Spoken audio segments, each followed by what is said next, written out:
안녕하세요. 저는 나이 30대에 결혼해서 일남 일녀를 두고 있는 평범한 주부입니다.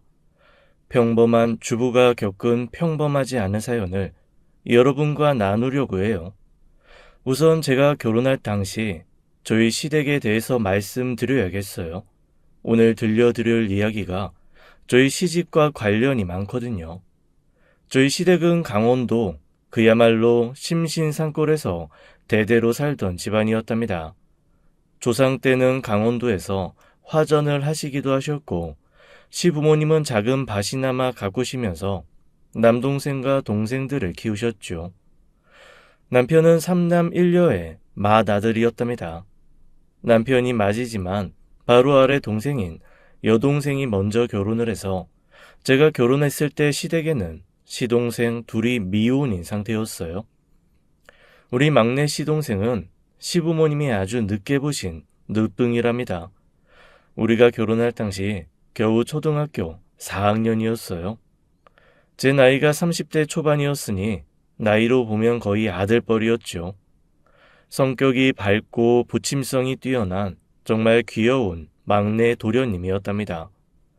늦둥이를 본 친구에게서 들은 이야기지만 늦둥이가 그렇게 예쁘다면서요.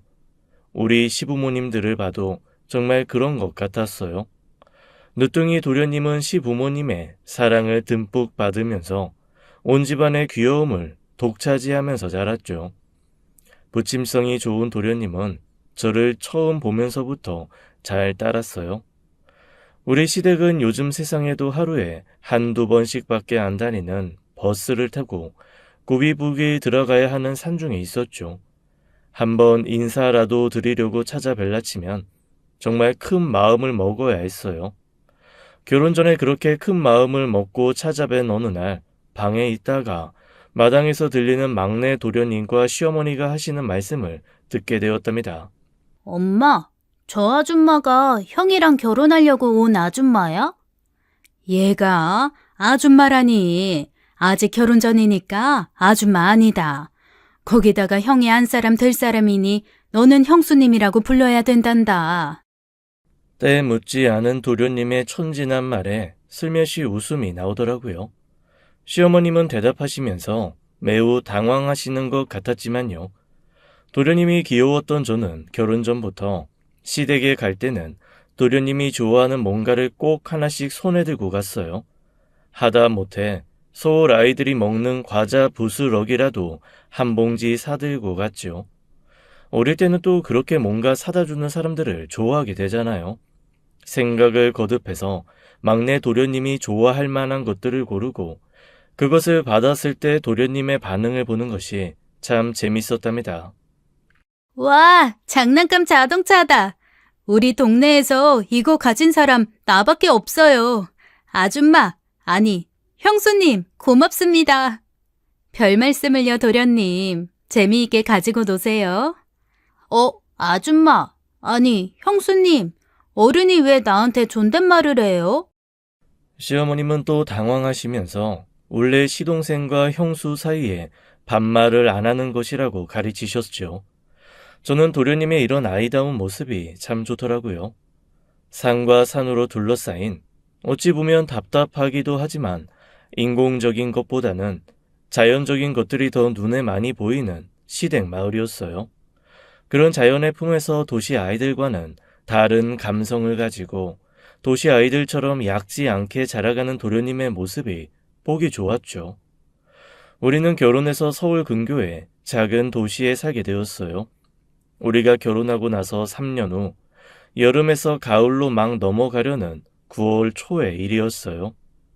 우리나라 기후에는 거의 예외 없이 겪는 현상, 9월 초에 한두 번 찾아오는 태풍이죠. 시댁이 사방으로 산으로 둘러싸인 산촌이었기에 태풍이 오면 더 불안했어요. 그런데 그 여름, 이런 불안이 현실로 되었답니다. 마을 사람들과 군, 관의 노력에도 불구하고 결국 산타아태가 마을을 덮쳤죠. 산에서 비에 젖어 쏟아져 내리는 흙이 시댁의 지붕에 바로 얹혔다는 것이었어요. 자골 시골집이었던 시댁이 순식간에 눈앞에서 사라졌다고 목격자들이 말하더군요. 아이고, 이걸 어쩌면 좋아. 선생님들, 저 집안에 사람 있어요. 현종이 엄마 아버지가 못 나왔다고요. 위험하니까 다른 분들 물러서시고요. 일단 파헤칠 수 있는 곳부터 파헤쳐 들어가겠습니다. 사람이 대피하고 어쩌고 할 시간도 없이 순식간에 거의 산이 다 무너져 내리는 듯한 산사태가 시댁을 덮친 것이었어요. 구조대가 애를 썼지만 결국 흙을 다 헤쳐냈을 무렵에 발견된 것은 다 부셔진 집의 자네와 시부모님 두 분의 시신뿐이었죠. 우리 막내 도련님은 그 시간에 집에서 비교적 멀리 떨어진 친구의 집에 놀러가 있었기에 그 화를 피할 수 있었다더군요. 소식을 듣고 한 달을 매달려갔지요. 태풍이 몰고 온 비 때문에 시댁으로 가는 시간은 평상시의 2배가 걸렸어요. 그렇게 해서 도착해보니 집은 정말 흔적도 없이 무너져 버렸고 돌아가신 시부모님들만 확인할 수 있었답니다. 우리 엄마 아빠 죽은 거예요? 형님, 형수님, 엄마, 아빠. 사람이 죽었다는 것, 그것도 이제 그 사람을 볼 수 없게 되었다는 의미라는 것을 어린 도련님도 본능적으로 깨달았던 모양이더라고요. 그렇게 우리 막내 도련님으로서는 너무나 어린 나이에 부모님을 잃게 된 것이었어요. 이제 중학교 1학년이었답니다. 평상시에 너무나도 금술이 좋았던 두 분이셨어요.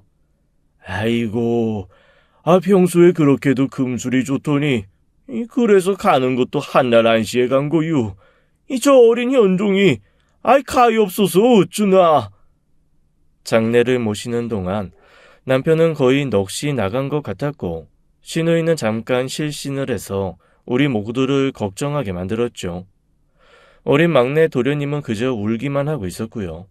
그렇게 눈물의 사흘이 지나고 시부모님을 납골 땅에 모신 다음 막내 시동생을 데리고 집으로 돌아왔답니다. 당장 시동생이 갈 곳이라고는 우리 집밖에 없었죠. 시누이는 시집살이를 하는 입장이었고 바로 사고 직전에 결혼한 큰 시동생은 단칸방에 사는 처지였어요. 우리가 사는 전셋집에는 사람 하나가 누우면 꽉 차는 방이었지만 그래도 방 하나 여유가 있었어요. 이제 한창 돈이 많이 들어가야 하는 나이에 있는 시동생을 떠맡는 일은 우리로서는 쉬운 일이 아니었답니다. 우리 슬하에도 이미 3살이 된 딸아이와 갓 태어난 아들이 있었죠. 심신산골의 농촌에서 자란 남편은 간신히 시골에서 고등학교만 졸업하고는 직업 전선에 뛰어들었지만 많은 돈을 벌 리는 없었죠. 저 역시 서울 근교의 작은 도시에 뿌리를 내리고 살던 가난한 집안의 딸로 태어나기에 공부를 많이 할 입장은 못 되었어요.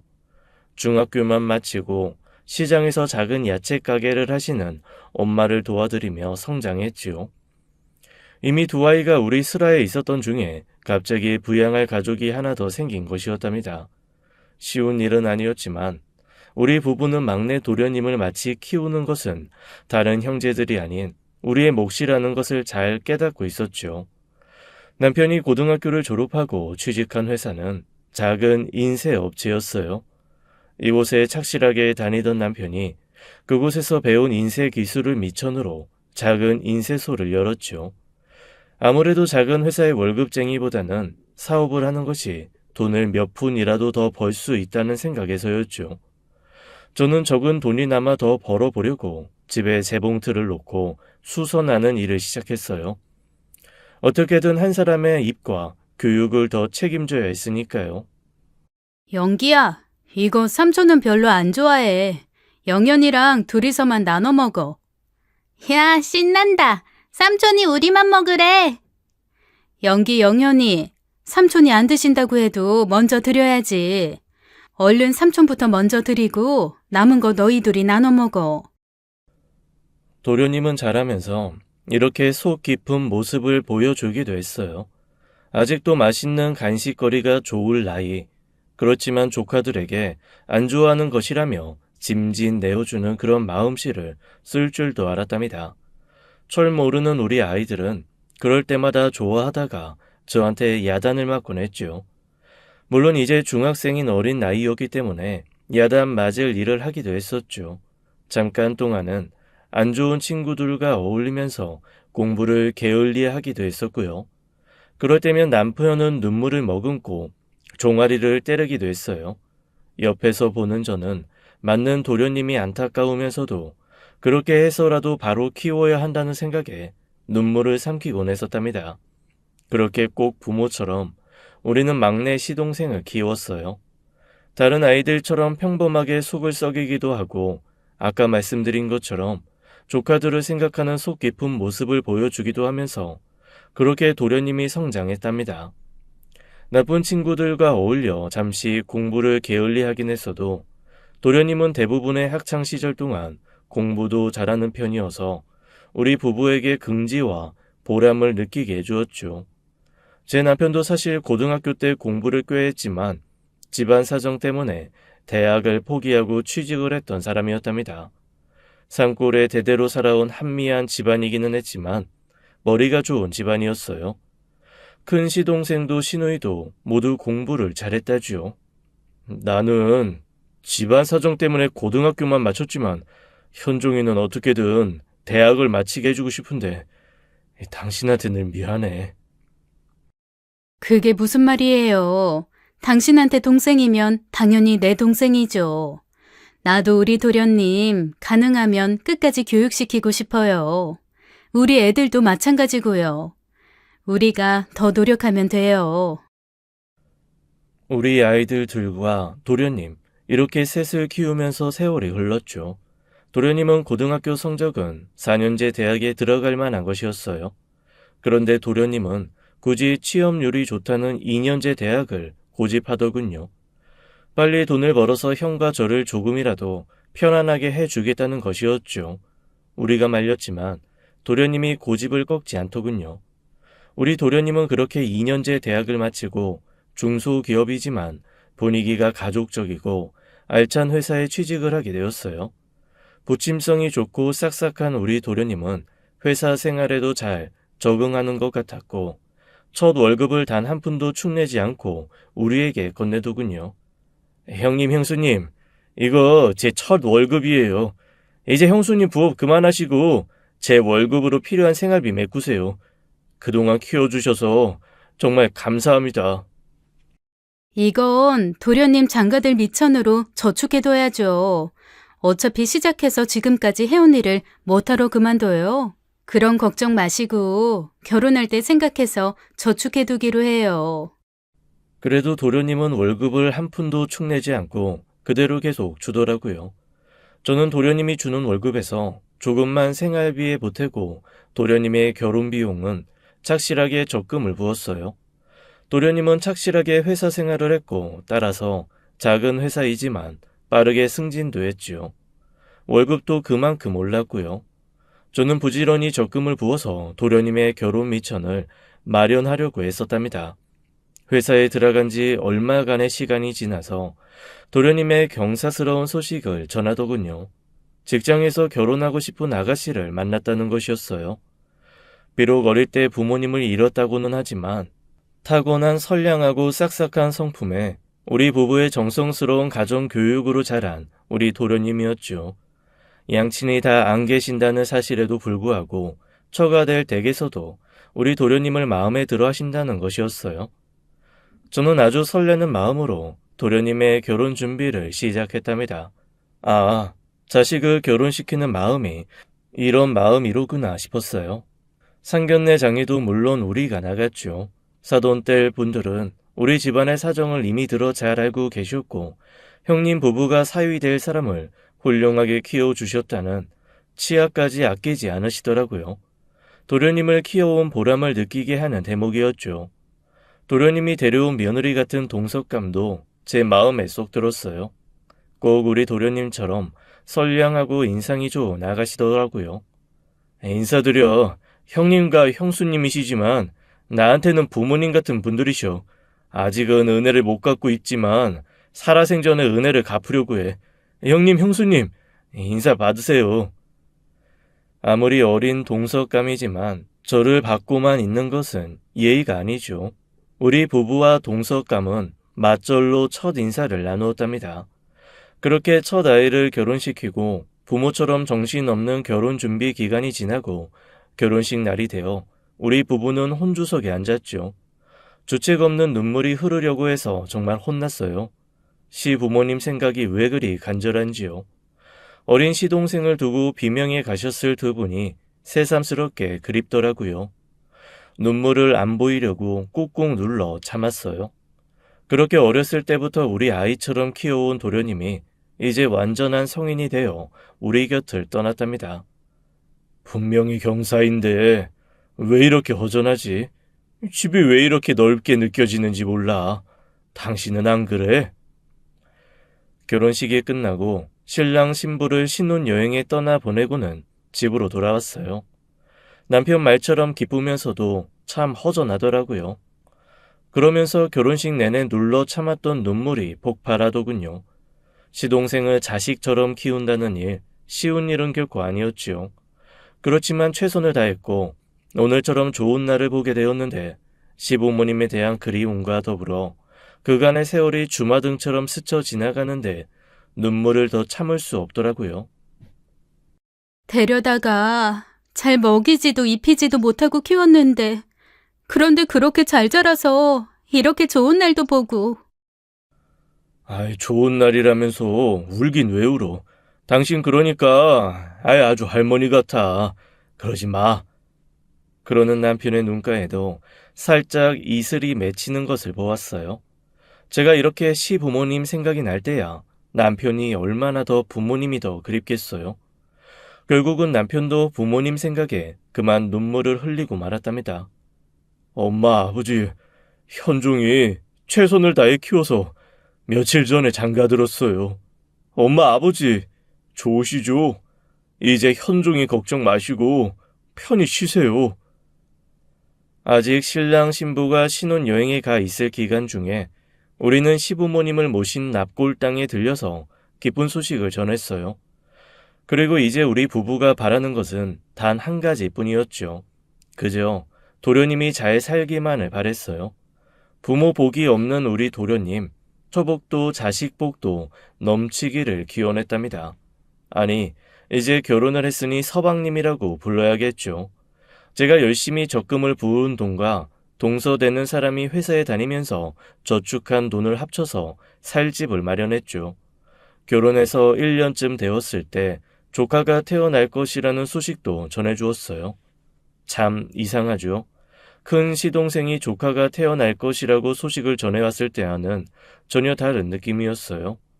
손주를 보는 할아버지, 할머니의 마음이 이럴까 싶더라니까요. 시동생 부부는 마치 시부모님이 그러셨듯이 큰 싸움 한 번 없이 잘 살았고 연년생으로 조카 둘을 두게 되었지요. 이 조카 둘도 다른 시동생이 낳은 아이들보다 더 각별하더군요. 막내 서방님네 큰 조카가 한참 귀여울 나이인 3살 때 서방님이 한 가지 중대한 결심을 하고는 우리에게 의논을 청하더군요. 남편의 인쇄소에서 일하던 직원 하나가 나가서 마침 직원을 찾고 있을 때였어요. 서방님은 직원을 채용하지 말고 자신을 써달라고 하더군요. 지금 있는 회사를 나와서 형에게서 인쇄 기술을 배우면서 일해보고 싶다는 것이었죠. 그래서 마치 가업처럼 나중에 자신도 그 사업을 해보고 싶다고 했어요. 괜찮은 일이다 싶었답니다. 서로를 너무나 잘 알고 있는 사람들이니 새로운 직원을 데리고 있는 것보다 훨씬 더 좋을 것이라고 생각했어요. 그래서 남편과 막내 시동생은 이제 같이 일하게 되었답니다. 남편은 회사를 다닐 때도 사업을 할 때도 참 성실하게 일했죠. 시동생도 마찬가지였어요. 남의 일이 아닌 이상 다른 직원들보다 더 적극적으로 성실하게 일하더군요. 덕분에 남편은 회사에 대해서 훨씬 신경을 덜 쓰면서도 이유는 더 많이 나고 있었죠. 형제들 중에서도 제 남편과 막내 시동생이야말로 찰떡 궁합인가 봐요. 시동생은 인쇄소에 들어와서 한 사람이 아니라 몇 사람의 역할을 해내고 있었어요. 그렇게 평온한 나날이 흐르고 있던 어느 날이었답니다. 동서가 의논할 것이 있다고 하면서 제게 찾아왔더군요. 저 형님, 의논 드릴 것이 있는데요. 어떻게 해야 좋을지 저도 잘. 무슨 일인지 동서는 눈물까지 찍어내면서 제게 말을 꺼냈죠. 동서, 무슨 일이라도 있는 거야? 도대체 무슨 일이기에 울기까지 하는 거야? 형님, 우리 애들 아빠가 말이에요. 아가씨들이 있는 술집에 드나들어요. 저 어떡하면 좋아요, 형님? 뭐라고? 우리 서방님은 절대 그런 사람 아니라네. 자네가 뭔가 잘못 알고 있는 거야. 쓸데없는 착각 말고 지금까지처럼 서방님만 믿으면서 잘 지내게. 저는 그렇게 동서에게 핀잔을 주어 돌려보냈죠. 그런데 며칠 후에 출근을 한 시동생이 평상시와 다르다는 것을 남편이 눈치를 챘나 봐요. 늘 밝은 모습을 보여왔던 시동생답지 않게 상당히 심각한 분위기를 느낄 수 있었던 남편이 뭔가 안 좋은 일이 있다고 짐작하고 신동생을 다그친 모양이더군요. 너 도대체 무슨 일이야? 무슨 일이기에 낯빛이 그 모양이야? 집에 무슨 일이 있냐? 그게 애들 엄마가 말이죠. 애들 다 데리고 집을 나가버렸어요. 다행히 친정으로 갔더라고요. 뭐? 재수씨가 왜 애들을 데리고 집을 나가? 너 뭐 잘못했냐? 도대체 무슨 일이 있었던 거야? 시동생이 대답을 못하고 말꼬리를 흐리더라고 남편이 전해주었어요. 저는 그제야 동서의 착각이라고 넘겨버렸던 시동생이 아가씨들이 나오는 술집에 드나든다는 그 말이 제대로 생각나더라고요. 시동생을 집으로 오라고 해서 따져 물었죠. 서방님, 이게 도대체 다 무슨 말인가요? 서방님이 정말 그런 술집에 드나들었어요? 그럼 동서가 잘못한 게 아니라는 말이에요? 형수님, 그건 그냥 지나가는 하나의 놀이 같은 거예요. 제가 바람을 피우거나 가정을 등한시한 게 아니잖아요. 그저 친구 녀석들이 한번 가보자고 해서 가게 된 거라고요. 뭐라고요? 그럼 동서 말이 사실이었다는 거예요? 당장 동서한테 가서 다시는 안 그러겠다고 싹싹 빌고 동서랑 애들 데려오세요. 도련님이 우리 내외를 부모님 같은 사람들이라고 했죠? 엄마 같은 사람한테 정말 혼 한번 제대로 나보실래요? 남편이 더 따끔하게 시동생을 나무랬죠. 너, 이 하늘에 계신 아버지 어머니 생각해서라도 어떻게 그런 짓을 할 수가 있냐? 어머니 아버지가 우리 다 보고 계신다. 그분들한테 부끄러운 행동은 나도 못 봐줘. 너 이 형한테 정말 몇 대 맞아야 정신 차리겠냐? 이제 다 자라 장가까지 든 시동생이지만 남편은 정말 시동생을 때릴 기세더라고요. 저는 굳이 말리지 않았어요. 형한테 매를 맞아서라도 그 버릇을 고칠 수 있다면 맞는 것이 낫겠죠. 동서에게 연락을 취했지만 동서의 입장은 남편이 여전히 반성을 하고 있지 않으며 따라서 앞으로 그러지 않으리라는 보장이 없다는 것이었어요. 그러면서 아이들을 데리고 다시 돌아오기를 거부하고 있었죠. 맑은 하늘의 날벼락이라고 바로 이런 일을 두고 하는 말이겠죠. 세상에 착하고 성실한 우리 서방님이 그런 이상한 곳에 왜 드나들게 되었는지 알다가도 모를 일이었어요. 그저 친구가 가보자고 해서 가게 되었다고 말했지만 드나들게 된 경위보다 더 중요한 것은 그걸 그냥 놀이에 불과하다고 하면서 큰 문제로 생각하지 않는다는 데 있었죠. 시동생이 아니라 아들이었다면 정말 죽도록 패 주었을 것이라는 생각이 들더군요. 하지만 아무리 키웠다기로 엄연히 형수이고 시동생인데 제가 어떻게 시동생에게 손을 댈 수 있겠어요? 이 일이 큰 시동생과 시누이에게도 알려졌어요. 그야말로 온 집안이 발칵 뒤집힌 것이었죠.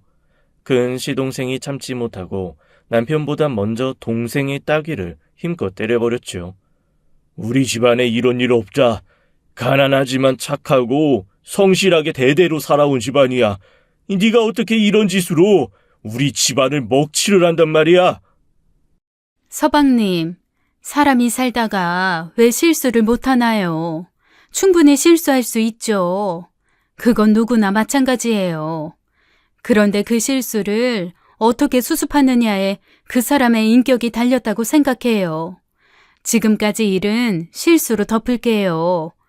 큰 서방님이 때리신 건 서방님을 위해서예요. 실수를 인정하시고 진심으로 뉘우치신다면 동서도 이해할 거예요. 제가 이렇게 회유도 해보았죠. 그래도 시동생은 여전히 그냥 지나가는 놀이 같은 것이라고 하면서 전혀 심각한 일이 아니라는 것이었어요. 그런 말이 자꾸 반복되자 저는 그냥 자리를 피하고 말았어요. 계속 같은 자리에 있다가는 정말 형수가 시동생을 때릴 수도 있겠다 싶어서였죠. 자리를 피하고 나서 동서가 도대체 어떻게 하고 있을지 궁금해서 연락을 취했어요. 동서는 여전히 울먹이며 제 전화를 받더군요. 형님, 너무 불결해서요. 그래서 못 살겠어요. 아무래도 이 사람하고 갈라서는 게 우리 애들을 위해서도 좋은 일이다 싶네요. 이 사람아, 자네하고 서방님 둘뿐만이 아니잖는가. 애들 생각도 해야지. 애들을 아빠 없는 아이들로 키울 생각이야? 그런데 드나들면서 잘못한 것도 모르는 그런 아빠, 애들 교육상 없는 게 더 나을지도 몰라요, 형님. 이쯤 되자 사태가 정말 심각하다 싶어서 어찌할 바를 모르겠더라고요. 그렇게 동서는 여전히 친정에서 돌아오지 않고 있었고 시동생은 반쯤 부은 얼굴로 인쇄소에 나와서 일을 하고 있었으며 남편은 시동생을 외면하는 그런 어색하게도 무거운 나날이 흘러갔죠. 남편과 제 고민은 깊어만 갔어요. 그러던 어느 날 엄청난 사건이 일어났어요. 화장실에 갔다가 기침이 나기에 세면대 쪽에서 콜럭하고 기침을 했는데 정말로 낯선 빨간색 액체가 제 몸 밖으로 튀어나오는 것이었어요. 세면대가 순식간에 선혈이 낭자되게 되었죠. 살림집과 인쇄소가 붙어 있었기에 제 비명소리를 듣고 남편이 뛰어들어왔죠. 시동생도 놀라서 이어서 욕실로 뛰어들어왔어요. 남편이 크게 놀라고 있었고 시동생도 이 광경을 보고 당황해서 어쩔 줄 몰라 하더라고요. 약 2주 후 저는 남편과 시동생에게 안 좋은 소식을 전할 수밖에 없었어요. 검사하고 결과까지 봤는데 시간이 좀 걸렸어요. 위암이래요.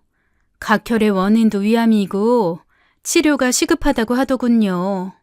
지금 생각해보니 오래전부터 왠지 소화가 안 되고 속이 더부룩했어요. 뭐라고? 위암? 오진 아니야. 정말 위암이라는 거야. 저는 정밀 검사 끝에 나온 결론이며 오진일 확률이 극히 적다는 말까지 해주었죠. 그러고는 집안 살림에도 부엌에도 예전처럼 매달리지 않았어요. 아무리 애를 쓰고 아둥바둥 살아봤자 뭐 하나요?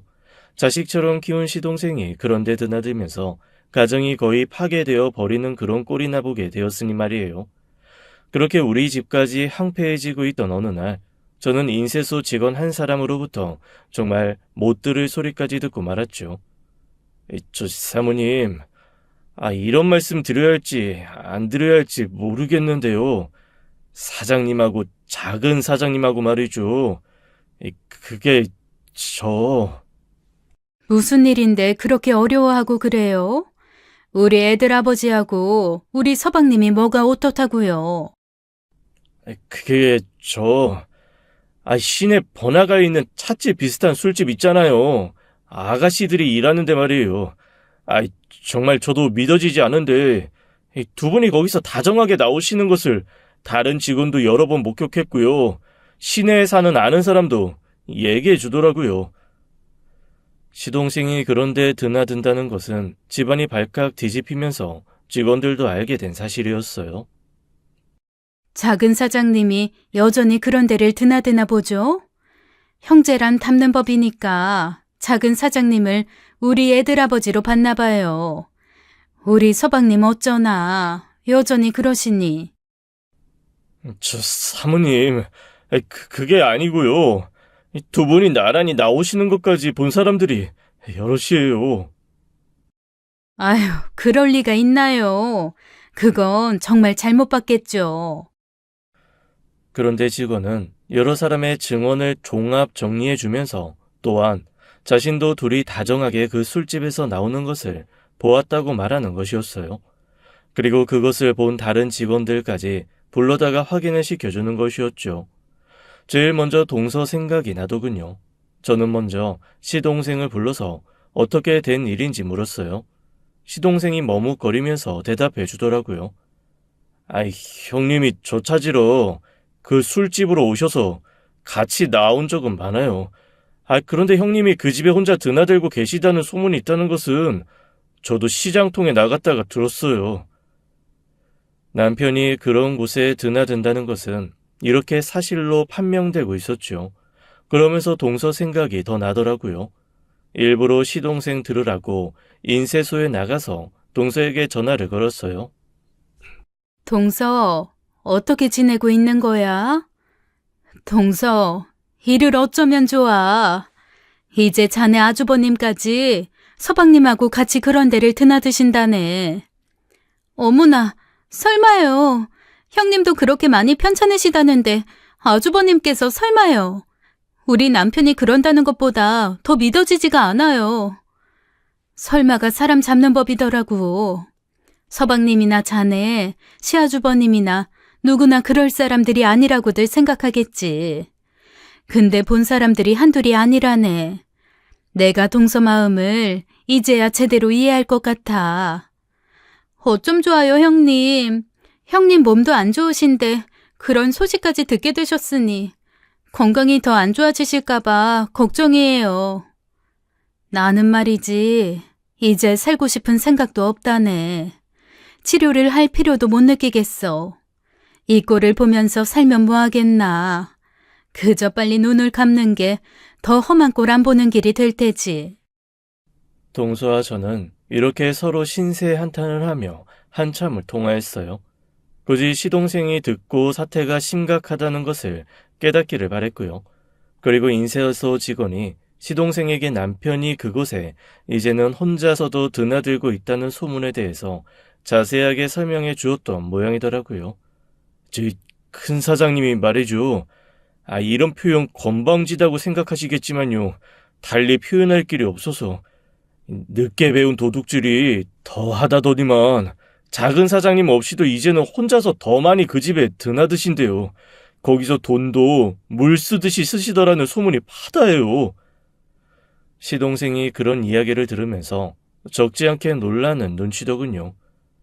형님이 나를 찾아서 여러 번 그 집에 오셔서 나를 데리고 나오시긴 했지만 형님이 거기 혼자 드나드시고 돈을 그렇게 쓰신다는 건 몰랐는데 그럴 리가. 참, 호랑이가 입에 물은 토끼 걱정하는 것도 아니고 시동생이 이렇게 말하는 데는 일의 심각성에도 불구하고 웃음이 나더라고요. 이런 이야기까지 듣고 저는 중대의 결심을 한 다음 남편과 시동생을 불렀죠. 나는 더 이상 험한 꼴도 보고 싶지 않고 이 세상 살만한 의지도 다 잃은 사람이에요. 난 이제부터 치료 안 받을 거예요. 치료를 안 하면 1년 넘기기가 어렵다니까 적어도 1년 지나면 이 꼴 안 볼 수 있겠네요. 귀에 담고 싶지도 않은 소리 안 들을 수도 있을 거고요. 남편은 아무 말 없이 애꿎은 장판만 문지르고 앉아 있었고 시동생은 무척이나 당황하는 눈치더라고요. 그렇게 며칠이 지난 다음에 시동생이 혼자 저를 찾아왔더군요. 형수님, 치료 받으세요. 생목숨을 왜 끊었습니까? 치료받으면 사실 수 있다는 거잖아요. 생목숨을 왜 끊느냐고요? 서방님이 그러시더니만 그것도 모자라서 남편이 저 모양이니 제가 더 살아서 뭘 하겠어요. 차라리 생목숨 그냥 끊고 말죠. 동서 속이 얼마나 까맣게 탔을지 이해가 되네요. 그렇게 속을 썩다가 동서마저도 아프지 않을지 정말 걱정돼요. 다음 순간 갑자기 시동생이 제 앞에 자세를 고쳐 무릎을 꿇고 앉더군요. 제가 정말 잘못했어요, 형수님. 형이 저렇게 된 거 저 찾으러 그 술집에 오셨다가 저렇게 되신 거예요. 모든 잘못은 저에게 있어요. 절대로 그런 데 드나드는 일 이제 안 할게요. 형님을 설득해서 그러지 마시라고 말씀드릴 거고요. 남자들이 그런 약속하는 거 믿을 수가 있나요, 어디? 그런 곳에 한번 맛을 들이면 못 고친다면서요. 보세요. 형님도 단순히 서방님 찾으러 거기 갔다가 자신이 그 재미에 빠진 거잖아요. 안 그러겠다는 말을 어떻게 믿겠어요? 시동생이 더욱 간절하게 제게 말했죠. 형수님, 제발 치료 받으세요. 네? 집사람한테 가서 싹싹 빌고 반성문이라도 써서 데리고 올게요. 형님 앞에서도 무릎 꿇고 그러지 마시라고 손가락을 깨물어서라도 약속하고 설득할게요. 제발 치료 받으시고 병 고치세요. 저는 그래도 두 사람을 믿지 못하겠다고 했죠. 형수님, 제 엄마 같은 분이세요. 엄마가 병에 걸려서 생사를 오가고 계세요. 그런데 자식이 잘못하고 있는 일이 보기 싫어서 치료를 안 받겠다고 하면 어느 자식이 거짓말로 잘못했다고 하겠냐고요. 저는 그냥 고개를 외로 꼬고 돌아앉아 버렸어요. 시동생은 처절하다시피 제게 매달렸고 당장 동서에게 가서 다시는 안 그러겠다고 맹세하고 데리고 오겠노라고 하더군요. 그런데 시동생의 이런 말들은 그냥 말뿐이 아니었더군요. 얼마 후에 동서가 저를 찾아왔더라고요. 애들 데리고 다시 집으로 왔노라고 하면서요. 형님, 애들 아빠가 이제 정신 차린 모양이에요. 하도 한 번만 봐달라고 빌길래 어떻게 하나 보자 하고 집에 왔거든요. 그런데 술도 끊은 것 같고요. 제 시간에 딱 집에 들어와요. 적어도 시동생이 저한테 와서 헛소리는 하지 않는 것 같더라고요. 그런데 남편이 계속 그 술집에 드나든다는 소문은 여전히 파다했죠. 직원들도 사장님을 보기가 민망한 모양이었어요. 서로 시선을 피하면서 각자 맡은 일만 하는 아주 어색한 분위기가 인쇄소를 짓누르고 있더라고요. 그리고 처음에 저를 찾아와서 남편이 그 술집에 드나든다는 것을 알려준 직원을 불러서 물어본 결과 남편이 더 자주 그 집에 드나든다는 것이었어요. 형님, 처음에 제가 그 집에 드나들지만 않았어도 형님이 이렇게 되지는 않았을 거예요. 그런데 형수님이 지금 생사를 오가고 계시잖아요. 이 꼴 저 꼴 보기 싫어서 치료를 안 받으시겠다고 말을 듣고 정말 정신이 번쩍 났어요. 형님도 제발 그러지 마세요. 네? 나 역시 심각한 거 아니고 그냥 놀이 정도로 왔다 갔다 하는 거야. 너도 네 입으로 그렇게 말하면서 그 집에 드나들었잖냐? 저는 이제 그냥 자리에 누워버리고 말았죠. 형수님 계속 저러시면 이제 사실 날이 얼마 안 남은 거란 말이에요. 저는 싹싹 빌면서 약속한 대로 하고 있잖아요. 그런데 형님이 왜 이러세요? 제발 형수님한테 빌고 다시는 안 그러겠다고 치료 받으시라고 말 좀 하세요. 제발요. 이러다 정말 생사람 잡겠어요. 마루에서 형제간에 이런 말이 오가는 소리가 들렸고 다음 순간 저는 화장실로 뛰어들어갔답니다. 울컥 올라오는 것을 토해냈죠. 그리고는 또 비명을 질렀어요. 핏덩이가 다시 세면대 위에 뒹굴고 있었어요. 각혈이 심하시잖아요. 얼른 병원에 가요, 형수님. 형수님이 죽으라면 죽는 신용이 아니라 정말 죽을게요. 그러니 제발 같이 병원에 가세요. 네? 형, 말 좀 하세요, 제발요. 동서, 나 피를 좀 토했더니 허기가 많이 지네. 서방님이 저렇게나 말씀하시니 병원에 가기는 하겠지만 너무 허기가 지니 마지막으로 거하게 밥이라도 한 끼 먹고 가야겠어.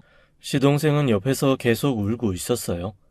마치 예전에 시부모님이 돌아가셨을 때 울던 그 절절함과 비슷했죠. 그 어린 시절에 부모님을 잃은 상실감, 그것은 정말 겪어보지 않은 사람은 모를 감정일 거예요. 시부모님은 정말 한순간에 어린 시동생을 세상에 두시고 세상을 떠나고 말하셨죠. 시동생이 또다시 그런 상실을 겪을 것에 대한 두려움에 사로잡혀 있다는 것이 눈에 보였어요. 서방님, 아니 도련님, 어렸을 때 부모님 돌아가시고 처음으로 도련님을 우리 집에 데리고 왔을 때가 기억나요. 부모님이 돌아가시기 직전에 조금이라도 생각할 시간을 가지셨다면 이런 마음이셨을까요? 아마도 자식들 생각을 하셨겠죠. 도련님과 남편을 남기고 눈을 감아야 한다고 생각하니 그분들 생각이 더 많이 나요. 그때 동서가 조용히 밥상을 내왔죠. 저와 동서 그리고 시동생 세 사람이 밥상에 둘러 앉았어요. 시동생은 눈물 때문에 밥을 제대로 넘기지 못하군요. 형수님, 이제 치료받는다고 약속하셨잖아요. 치료받으시면 괜찮아지실 거예요. 그러니 그 눈을 감으신다는 말씀 제발 하지 마세요. 저는 이미 한번 어렸을 때 부모님을 잃었어요. 또 그런 아픔을 겪는다는 거 상상도 하고 싶지 않아요.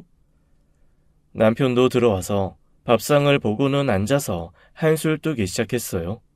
형님, 우리 모두 있는 자리에서 형님이 다시는 그런 데 가지 않겠다는 약속을 정확하게 해주세요.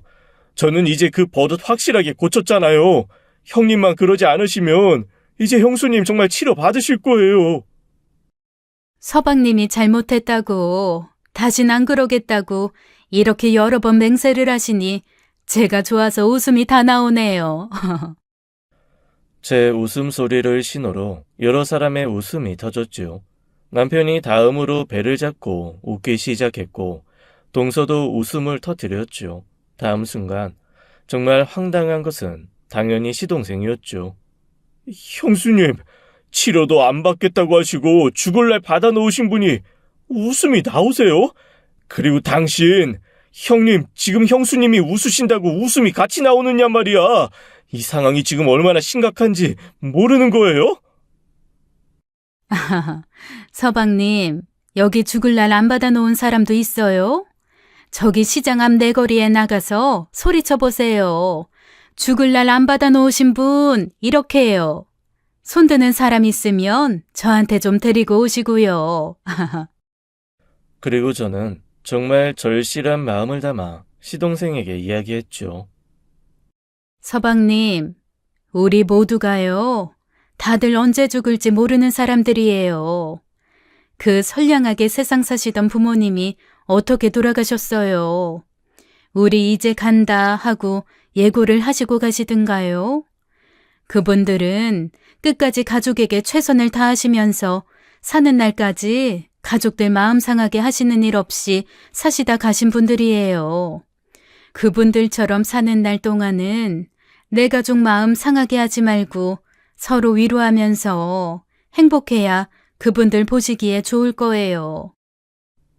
네, 형수님, 알아들었어요. 나중에 저 세상 가서 부모님한테 종아리 많이 맞을게요. 아니, 여기서 형수님한테 종아리 맞을게요. 그러니까 밥 먹고 약속한 대로 병원에 가시는 거죠? 가야죠. 약속할게요. 서방님 말씀대로 병원에 갈 때가 됐어요. 그래도 시동생은 눈물을 완전히 거두지 못한 채 다시금 저한테 약속을 받고 동서에게 이끌려 집으로 돌아갔어요. 동서로부터 그날 밤이 새도록 시동생이 울더라는 말을 전해 들을 수 있었답니다. 아마도 자신이 한 짓에 대한 가책과 저에 대한 걱정으로 그러는 것 같았다고 했죠. 시동생의 잘못된 버릇을 이제 고쳐 놓았다는 확신이 어느 정도 들면서 시부모님이 돌아가신 직후에 도련님을 키우던 가정들이 이것저것 생각나더군요. 우리 도련님, 물론 평범한 다른 아이들처럼 가끔 속을 썩이는 일도 있었지만 정말 조카들 먼저 생각할 줄 아는 속 깊은 사람이었어요. 아무리 형의 집이지만 부모님을 잃고 처음 우리 집에 왔을 때 그 낯선 곳에 대한 걱정과 부모님이 안 계신 황망함이 어땠을지 우리가 짐작한다고는 하지만 도련님과 똑같이 느낄 수는 없었겠죠. 그런 감정이 마음 깊은 곳에 깔려 있었기 때문이었는지는 몰라도 도련님은 처음 우리 집에 왔을 때 작은 일에도 자주 울음을 터뜨리곤 했었죠. 조금 서럽다 싶으면 갑자기 어떤 사람 생각이 나게 마련이지요. 그 사람이 있었으면 이런 서러움은 없었을 것이라는 생각하게 마련이고요. 형과 형수가 아무리 잘해준다 한들 어떻게 부모님이 계신 것과 비교할 수 있겠어요? 이렇게 시부모님이 돌아가셨을 때부터 시작해서 도련님은 키우던 일, 장가 보내던 날 뿌듯하던 일들을 생각하며 지난 일을 반추하고 있었죠. 왠지 모르게 갑자기 눈물이 흐르더라고요. 그날도 이런 생각으로 마음이 아련하게 아팠던 저는 자리에 누워서 눈물을 찍어내고 있었어요. 그런데 잠시 후 저는 누군가 대문을 꽝 차고 들어오는 소리에 깜짝 놀라서 바깥을 보았죠. 이 형수님, 어떻게 저한테 이러실 수가 있어요? 저를 어떻게 이렇게 감쪽같이 속이실 수가 있느냐 말이에요. 말이 형수님이지 제 엄마나 다름없으신 분이잖아요. 다른 분도 아니고 형수님이 저한테 어떻게 이래요? 시동생이 하도 고래고래 소리를 지르니까 동네 사람들이 다 집으로 모여들더라고요. 저 집에 싸움이라도 났나 싶었던 건가 봐요. 세상에 불구경하고 싸움 구경만큼 재밌는 것이 없다잖아요. 짐작 가는 바가 있었죠. 형수님, 저 집사람에게서 얘기 다 듣고 왔어요. 아무리 제가 그런데 드나들었으니 어떻게 그런 연극을 하실 수 있어요? 저 정말 지옥에 갔다 온 기분이란 말이에요. 지옥에 아예 가신 게 아니라 갔다 오셨다니 정말 다행이네요. 서방님, 제가 이렇게 안 했으면 서방님은 그 건전하지 못한 술집이라는 지옥에서 벗어나기 힘드셨을 거예요. 이게 다 서방님을 위한 것이었어요. 나쁜 의도가 있었던 건 아니에요. 미안해요, 서방님. 바로 그렇답니다. 저는 그런 치명적인 병에 걸린 적이 없답니다. 병원에 가겠다는 약속이요. 에휴, 갈 때가 됐다고 했지. 언제 치료받으러 가겠다고 했나요? 그건 정기적으로 받는 건강검진 받을 때가 됐다는 말이었답니다. 사실 제가 그 병에 걸린 것도 남편이 그 술집에 드나들었다는 것도 다 거짓말이었답니다. 세상이 착하고 성실한 우리 시동생이 그런 몹쓸 길에 들어섰다는 것을 알게 되었죠. 동서가 화가 나서 친정으로 가버린 상황. 야단을 쳐도 반성할 줄을 모른다는 것을 알게 된 우리 가족이 머리를 맞댔죠. 어떻게 하면 원래대로 선량한 바로 그 사람으로 시동생을 되돌려 놓을 수 있을지 정말 심각하게 고민을 거듭했답니다. 동서도 이혼을 입에 담기는 했지만 시동생을 제 자리로 돌아오게 할 수 있다면 아이들 아빠이니만큼 이혼에 대한 생각을 접겠다고 했었죠. 그런데 남편과 시동생이 크게 야단을 치고 제가 달래보기도 했었지만 그냥 말로 해서는 도저히 통하지 않는다는 것이 분명했어요. 그리고 작은 형에게 매를 맞기까지 했어도 시동생의 태도는 나아질 것 같지 않았죠. 이제 우리는 바로 시동생의 이 잘못 때문에 누구 하나가 죽어 넘어가야지만 풀릴 수 있는 숙제라고 생각하기 시작했죠. 누가 죽어 넘어갈 것이냐에 대한 논의도 심각하게 했답니다. 그리고 각자 맡은 역할도 정했어요. 사람의 정, 여러 가지가 있지요. 부모 자식 간의 정, 부부 간의 정, 부모 중에서도 아버지와의 정, 어머니와의 정 등등이요.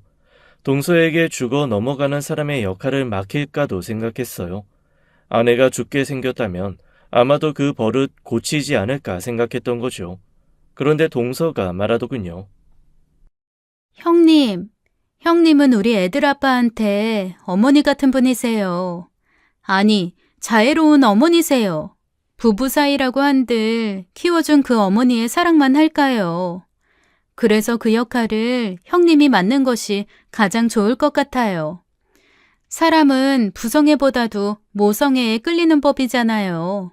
어머님 같은 형님이 적격이세요. 이렇게 해서 치명적인 병에 걸려 죽어 넘어가는 역할을 제가 맡았답니다.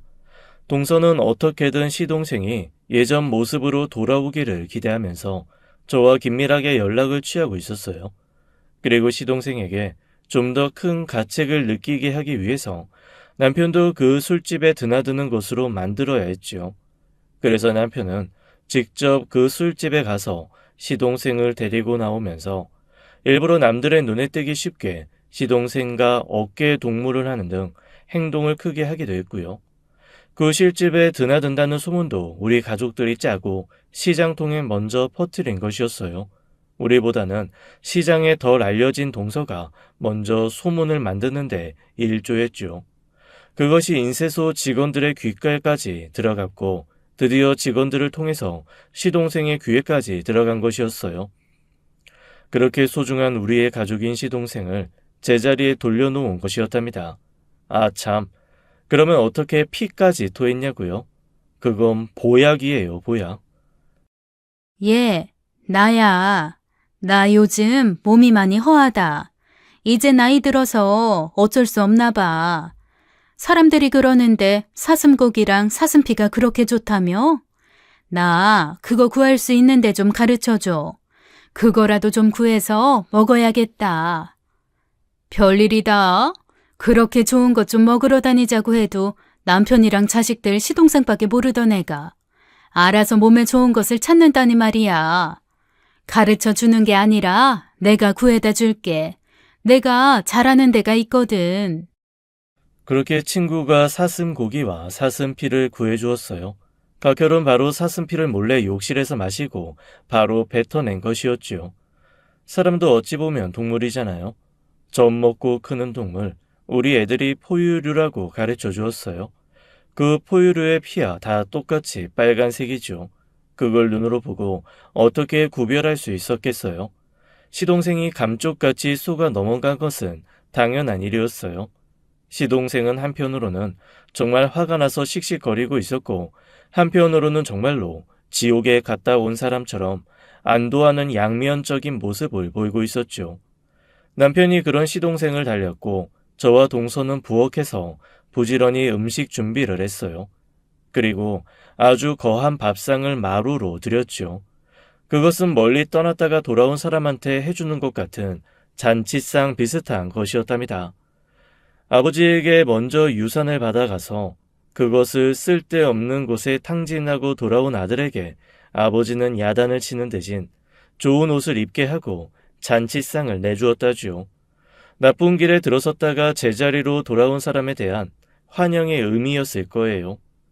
동서와 제가 마련한 밥상이 바로 그런 것이었답니다. 이게 웬 잔치상이에요? 누구 생일이에요? 형님 생신 아직 모르는데. 당신이 멀리 갔다가 돌아온 걸 환영하려고 형님과 내가 정성을 다해서 차린 상이에요. 말하자면 당신을 위한 잔치상이요. 이제 다시는 그런 실수하지 말고 우리 애들이랑 같이 형님과 형수님 은혜 갚으면서 살아요. 정말 너무들 하셨네요. 어떻게 사람 하나를 이렇게 바이킹 태우듯이 올라갔다 내려갔다 하게 할 수 있는 거예요? 시동생은 투덜거리면서도 동서와 제가 정성껏 마련한 음식을 맛있게 먹었죠. 제가 시동생이 좋아하는 음식들을 어렸을 때 그랬던 것처럼 시동생의 밥숟갈 위에 얹어주었어요. 시동생은 어릴 때처럼 자연스럽게 맛있게 받아 먹었고요. 시동생은 그러면서도 여러 가지로 찹찹한 심정에 목이 메는 것 같더라고요. 형수님, 조카들 물리치시고 항상 제 밥숟갈 위에 맛있는 것들 올려주시곤 했어요. 그런 형수님의 마음을 제가 어떻게 잊겠어요. 그런 형수님 마음을 제가 정말 아프게 했어요. 이제 정말 집사람 말처럼 형님과 형수님 은혜 갚으면서 살게요. 시동생은 밥을 맛있게 먹고 집으로 돌아갔어요. 그 이후 시동생의 태도는 그런 잘못을 저지르기 전으로 완전히 돌아가 있었죠. 남편에 대한 소문으로 무겁게 가라앉아 있었던 인쇄소도 정상을 되찾고 있었고요. 시동생은 전보다도 더 열심히 일하는 것 같았어요. 인쇄소, 컴퓨터가 보편화되고 프린터가 대중화되면서 이제는 사양 사업이라지요. 그렇지만 우리 인쇄소는 일을 맡기면 똑 부러지게 해주다는 입소문을 타고 잘 되었답니다. 우리 식구들과 시동생 내 식구들이 충분히 먹고 살만했어요. 동서가 찾아와서 시동생이 가정에서 어떻게 하는지 근황을 전해주더군요. 시동생이 동서에게도 고맙다는 말을 여러 번 했다는 것이었어요. 내가 그런 짓을 저질렀는데도 외면하지 않고 형님과 형수님 믿고 그리고 나를 믿고 기다려준 당신, 그리고 결국 나를 제자리에 있게 해준 일 잊지 않고 평생 고마워하면서 살 거야. 나 정말 믿어주는 거지? 우리 부모님이 당신을 처음 보고 말씀하신 것이 기억나요. 비록 조실부모하고 형님과 형수님 손에 자랐지만 참 반듯한 사람인 것 같다고요. 난 그런 부모님의 판단을 믿었고 그리고 무엇보다도 그렇게 반듯하게 키워주신 아주버님과 형님을 믿었어요. 나도 역시 내 자리로 다시 돌아와 있을 뿐이에요. 시동생은 그 후에 동서와 아이들에게 더욱 자상한 남편과 아빠가 되어가고 있었어요. 하마터면 잃어버릴 뻔했던 가족들, 만일 동서와 서방님이 이혼을 했다면 둘은 결국 남남이 되었겠죠. 그러나 시동생이 어디서 100번을 이혼하고 와도 제 남편과 시동생이 피를 나눈 형제인 이상 어떻게 해도 끊어지지 않을 사람들이죠. 그래서도 어쩌면 도련님을 제자리로 오게 하는데 우리 부부가 동서보다도 더 절실했는지 모르겠어요. 도련님의 일로 한참 찾아뵙지 못했던 시부모님이 계신 납골 땅에 찾아뵈었답니다.